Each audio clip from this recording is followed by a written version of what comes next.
Zane Smith. Tracker is in for Kyle Busch. Best lap in practice, William Byron, top of the board. 52.70 is what he put up. Because of the size of this place, roll them out 2 at a time. Make sure they're spaced out so you don't feel the impact of the draft with someone else on track with you making their qualifying run. Noah Gregson back behind Kyle Busch, who makes his way through the tunnel turn and back to this alternate start-finish line between 2 and 3. Kyle Busch second, 53.095. Marty? Adam, let's chat with the new Papa, Denny Hamlin. First of all, congratulations to you and Jordan and the girls. And how is everybody, number one? But number two, how weird was it to sit at home last week and watch the race on Prime? It wasn't weird on Sunday. Friday, I had bad FOMO. It was right when practice was starting, my heart started racing, and I was like, oh, I knew, my body knew, my head knew that I was missing it. And then by the time I got to Sunday, I've been content with, being at home for the weekend. But James is doing good, Mom's doing good, and so just glad that we were able to have that opportunity to see that weekend through. Real quick, in that session, what did you learn about your car, and what did you learn about the track? We missed it a little bit on our unload balance, but we're going to work on it here, work on it tomorrow, and try to get it a little bit better. But we just missed it slightly. Obviously, we have 4 different tires that we're racing this weekend compared to last year, and so that's we got to rebalance for that. All right, Denny Hamlin going to go out and qualify after taking a week off last week, spending with family. Noah Gregson wrapped his qualifying run, 100th of a second behind his teammate Zane Smith. Gregson is second. It's all hurts that several other cars not get through turn 3. Starting beginning the lap, and the 77 that we're watching on the bottom right really did a good job. Now he's continued that throughout the rest of this lap and continues to build on a really impressive run here. Through the tunnel, gains even more time. I love that line through the tunnel. Maybe just 3 or 4 feet off the bottom, around those bumps a little bit. And it's, wow, what a lap. First career pole earlier this year for Carson Hocevar, and he's at the top right now, 52.37. Man, that is good for the 77, who seems to find the headlines on and off track, right? I mean, it doesn't matter, but the one thing he wants to do is continue to have speed, and he's had a lot of that in recent weeks. Here's the 3-car Austin Dillon. Austin up the racetrack a little bit, not quite as much as most, and already you see, just not getting through turn 3 the way he needs to, and he continues to bleed a little bit of time down this long straightaway. You want to see that level off right here. He's down 3/10. You want to see him try to maintain that through turns 1 and the tunnel. Man, that 77 came to the line. Amazing. Yeah, Brad's almost 3/10 down. He's on the front stretch. We'll talk about that turn 3, the most important corner. And you can see right now in qualifying how you can already be at a big deficit with still more than half a lap to go by the time you get to turn 1. Austin only really lost a tenth from everywhere else. If you lost 2.5 tenths or so in turn 3, that's going to be where everybody that is sitting on pit road is going to look at that 77. What did he do down in turn 3? What was, the SMT's a little bit of a bobble for Brad into 3. You can see the time that it cost him. And everybody's going to be looking at the 77 saying, man, what did he do down there in 3? Let's see what he did. Let's see if we can do it. Last 2 cars to go, second and fourth. Brad Keselowski second, Austin Dillon fourth. Top of the board, Carson Hocevar. This place was supposed to be for a rookie. Well, no one told Denny Hamlin. Came here and made it happen right away. Larson was really close in 2021 and was going for 4 wins in a row that season, and then had the tire go down, hit the wall, and didn't work out for him. In the red as he comes off the corner. Yeah, he tried to get around 3 as good as he could. It's going to cost him a little bit of time. Just about a half a tenth off the 77 exiting the corner, and now another tenth added to that as he's trying to gain that speed back down the straightaway. The 77 Hocevar runs such a good lap. I don't know that he's going to find his speed. It's just struggling. That 1 and 2 was not very good for the 5 car. Lost a chunk of time. This is like 3 or 4 weeks in a row you and I have talked. We didn't quite believe it was in Nashville. None of us wanted to say he was a little off because as soon as we say it, he's going to go win and make us look foolish. But now I'm starting to see just a little trend out of this 5. It's just speed. I mean, we could talk a lot about luck. I mean, he got wrecked last week with the 8 car losing it in turn 1, but it's just not a good qualifying effort at all for Larson. 6 for Larson. Here's Haley, teammate leading the way.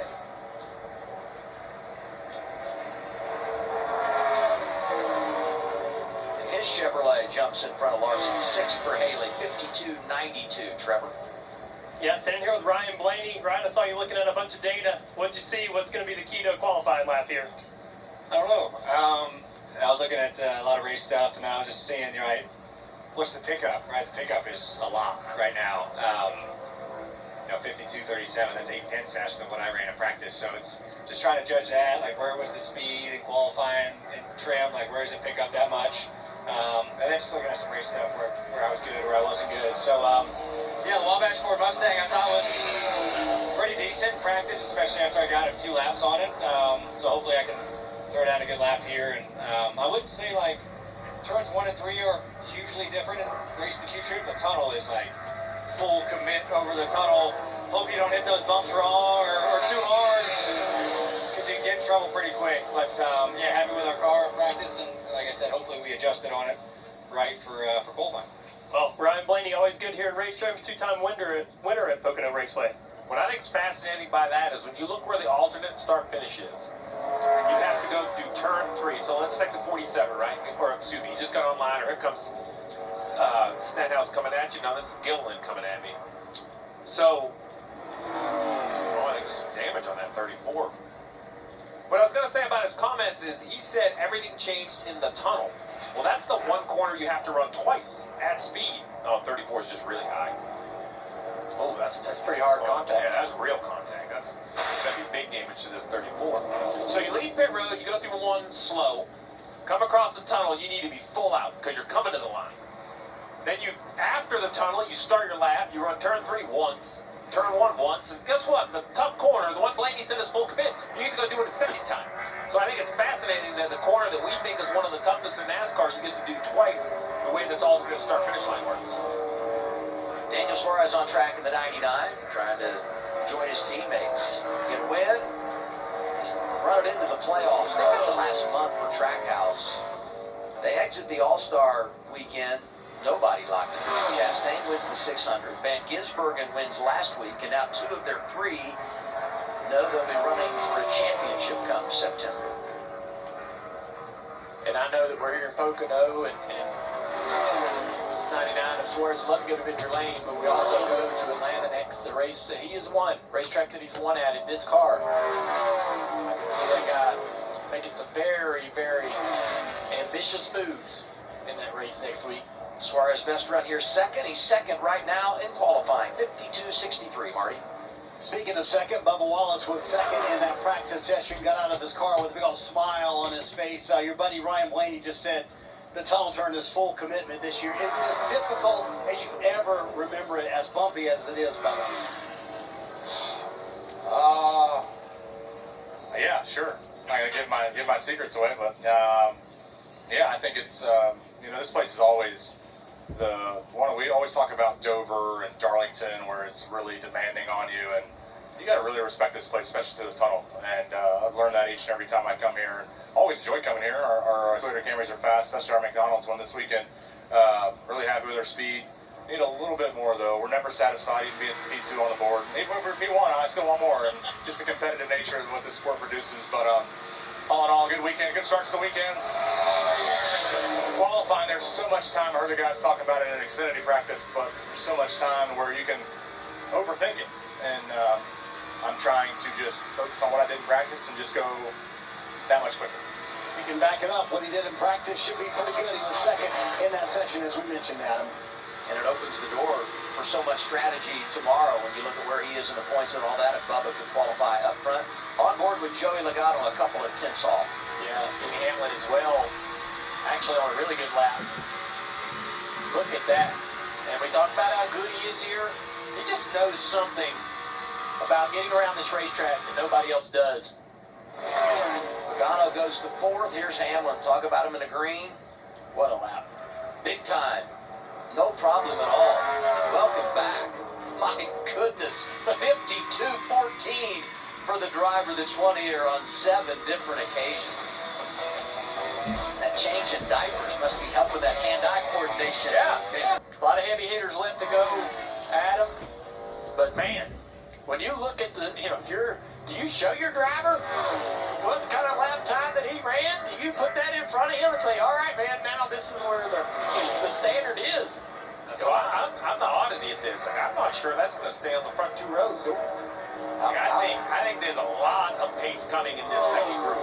I just believe, from what I saw in practice with Byron and those guys, plus they have the ability to see what Hamlin just did. To your point, at least you know what where you're chasing. Big cloud right now down the front straightaway, all through turns 1 and 2. So you could also get fortunate and get a really good track surface. A couple of young Ford drivers on track. Austin Cindric into 2. Brings it back to the alternate start-finish line. He is 10th. Cole Custer making his way there as well. Trevor? Yeah, I'm here with Chase Briscoe. You all talked about speed in the second group. The last 3 times we were on an oval, it was this guy on the pole. How is it today, Chase? You got a chance for 4 in a row on the ovals? I don't know. I hope so. We're about to find out. Yeah, this place definitely, there's a lot of things that go into putting down a good lap. So, thought our car was good in practice. Hopefully I can do my part here. Our Bass Pro Shops Toyota, and certainly feel like we're being the hunt. It's a matter of putting it all together now. All right, guys, keep an eye on this 19 coming up in a couple cars. I didn't think anybody was going to beat Hamlin's lap, but you're right, Steve. Cole Custer goes out there, puts a 43 down. He has a little shape down there in turn 1 and 2. And now I'm wondering just if that 52-14 is vulnerable to some of these cars. We're going to find out. I think Reddick is one that I think can contest. Oh, man. Flashing right to the green. Oh, yeah. Look, Hamlin was great through the tunnel. I think you need to get to the tunnel with a little in the bank. I'm not sure if that's the corner you want to try to make it all up. Ryan Preece in the 60 on track behind Reddick. Oh, I love him. Oh, he might have overcooked one. He overcooked it. He's using it up out here, Steve. He overcooked it. He was going to run a 51.50. You didn't know he was trending the right way. I thought he might save it, and then when it went from green to red, it went. Now he's 3/10 behind and losing even more to the tunnel turn. They had the cars pretty tight down and comfortable, tight in qualifying, and once you start to drive the nose across the racetrack up off of turn 1, nothing's going to save it except for lifting off that gas pedal. Marty? Junior, when the Mexico City race started, we weren't sure if Alex Bowman could finish the race. Not only did he finish it, but one of the grittier performances of the year, wound up 4th. How's the back doing this week, Alex? Way better. Still bad enough to complain about, but I'm not complaining after how bad last week was. So just thankful that I had so much help throughout the week last week to get through that, and a fast race car on race day to take my mind off of it a little bit. So excited for Pocono. This has been a good place for us in the past. Struggled a little bit more than we wanted to with our race car in practice, but our Ally Best Friends Camaro should be pretty good tomorrow. Hopefully we'll get it dialed in. Everybody at HMS has done a good job, and we'll see where we stack up here in qualifying. He mentions one of his better racetracks. 4 top 10s in the last 6 Pocono races for Alex Bowman. So Alex talks about that sore back. Let's remind everybody it was a couple weeks ago. One of the most vicious hits we have seen in quite some time. Michigan restart, high speed, full commitment, a little winger. Look at that, just dead right, 90-degree turn. Watch this right here. All 4 tires off the ground. Oh, no, thank you. You and I were in the garage last week, Steve. He came walking out of the hauler.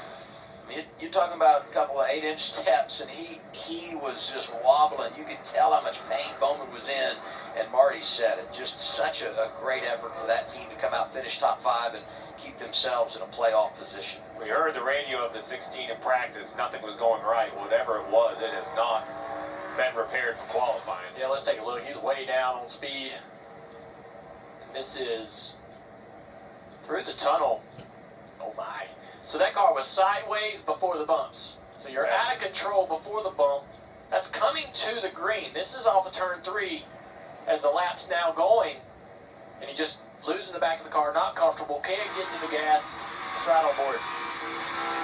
It's wreck and lose right here. And then you have no confidence. All right, here you're going to start your lap. You have zero confidence going into turn 3 now because of how the car felt in the tunnel. You're driving down in here, you hope for the best. Oh, I don't like it. I don't like it. Not comfortable using up a lot of track, out of the gas.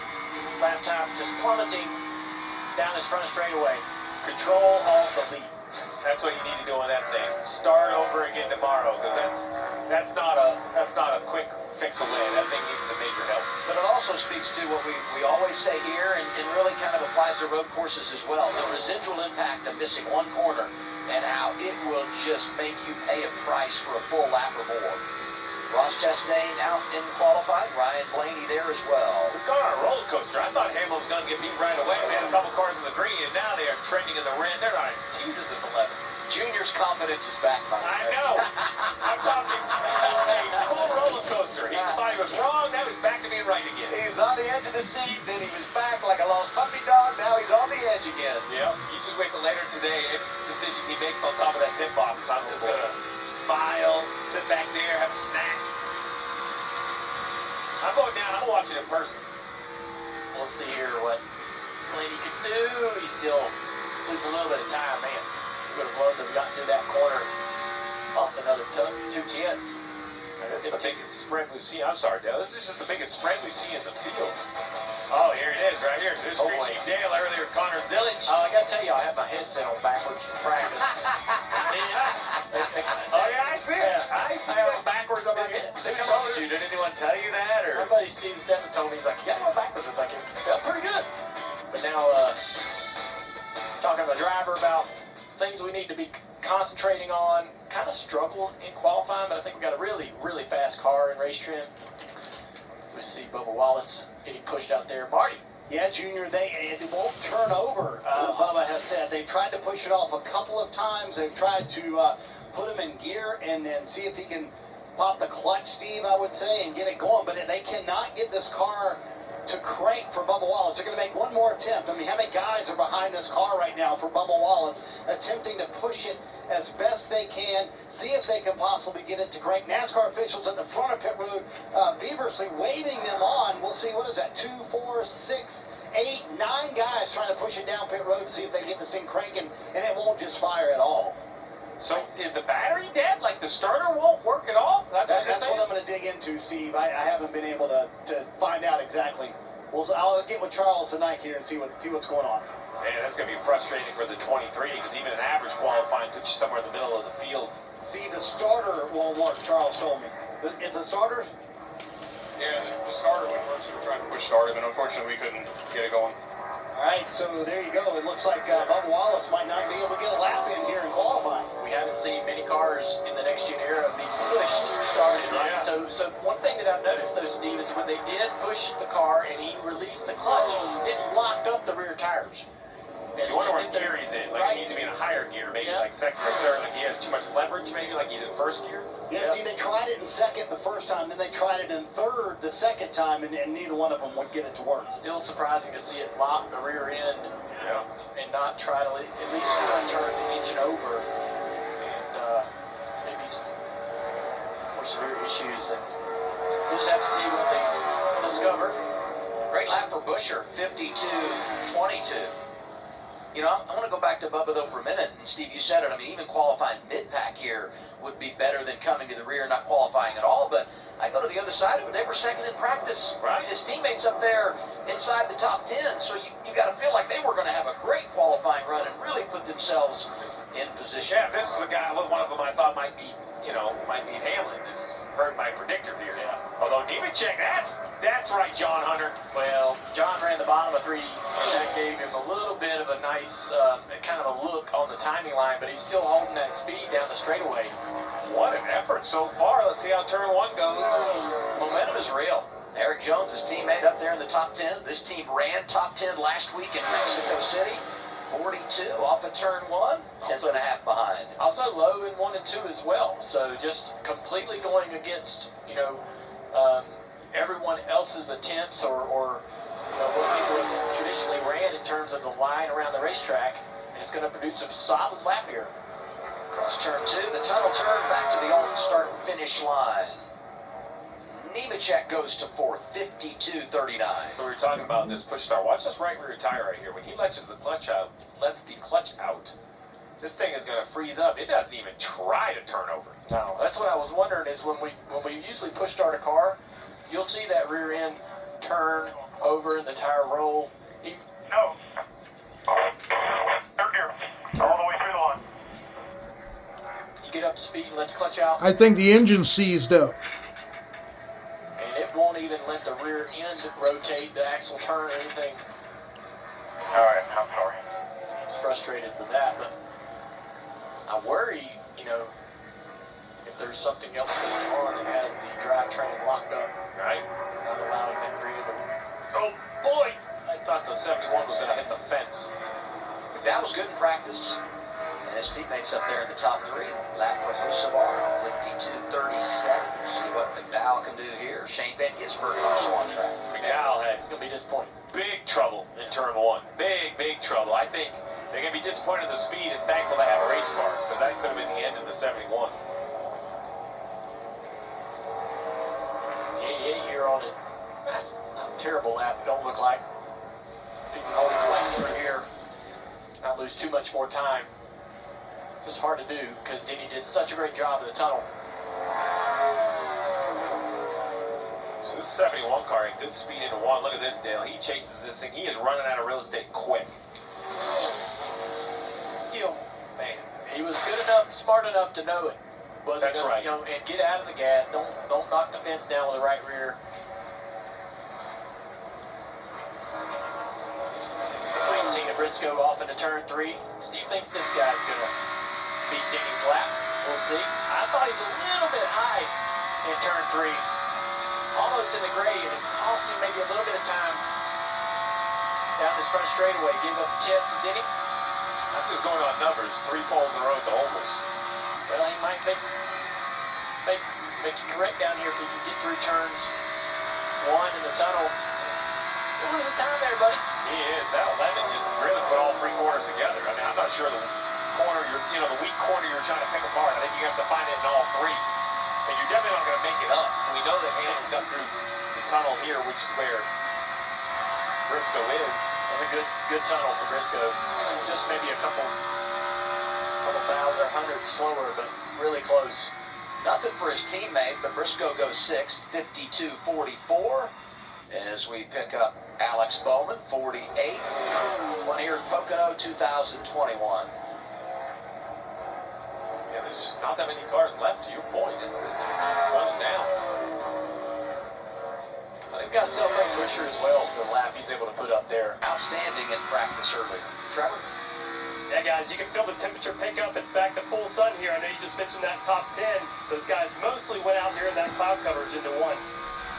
I didn't have the cloud cover calculated in. That's the weatherman let me down. Yeah, right around the time Custer went, it was nice and cool down the front straightaway in all 3 turns 1 and 2. And Trevor's mentioned that a couple times to us, and I think it's really been affecting the racetrack today.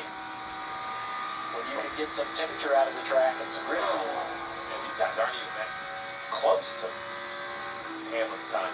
It's still a good lap for the 24 bunch. Yeah, it's hard to believe, right? 2 tenths off, you could be in the top 5 if he just has a good tunnel right here. Yeah, you look at the tractor and you're like, oh, he's off. Oh, he's there hit goes the wall. Byron. He's got to slide down and make contact here. My goodness. Huge setback for this team.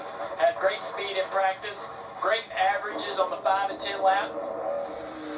Yeah, led every category. Yep, we're looking like they were on their way to an awesome weekend, and now massive issues. Big repairs needed, if not a backup car. Steve, he's going to try to get out of the way here, the 9. I suppose they'll let the 9 rerun. Not sure exactly what NASCAR will do. It'll be interesting for the 9. To your point, whether the older tires are better or worse. Let's take a look at this 24, though. Huge damage. Right here in the tunnel, the car just steps out through the bumps. Bam, bam, bam, and the car's coming around. He's out of the gas. He doesn't want to totally get out of the gas. He's like, I'm almost to the finish line. He tries to stay in the throttle, drive the car in a 4-wheel slide off of the tunnel. Just insane. The car is wrecking right here, but he is still trying to get this car to the finish line. And that right there, not sort of locking it down and hoping to try to just get the car stopped, you know, that's kind of what sends him off into the inside wall there. Gets heavy nose damage as he makes contact with the left front. I think it's just too much damage. Be surprised if they don't pull the backup car out, but Yeah, I agree. I think that last hit right there was enough. There's no reason to fix it. I think the backup car is going to be a way better option, something you've had time to put together and work on and position. he loved this. Busher went to victory lane. And, hey, look, I've been calling a creative way, but the trophy still counts. The fog came rolling in, and it was thick. And they had decided to stay out with some strategy calls. That ended up ending the race back in 2016. Good for him. Put him into the playoffs. A year removed from winning the Xfinity Series championship was Busher. Just, hey, I told you it's a tough one to call. You got to be a weatherman, you got to be a crew chief. Luckily for you today, Dale, it's like clear skies, so you don't have to worry about that. All right, we had 2 back on the racetrack, the 20 for the first time, the 9 for the second. Let's see if the 20 can upset the 11. Well, got a good lap going. Yeah. Good start to it. He's lost a little bit of time.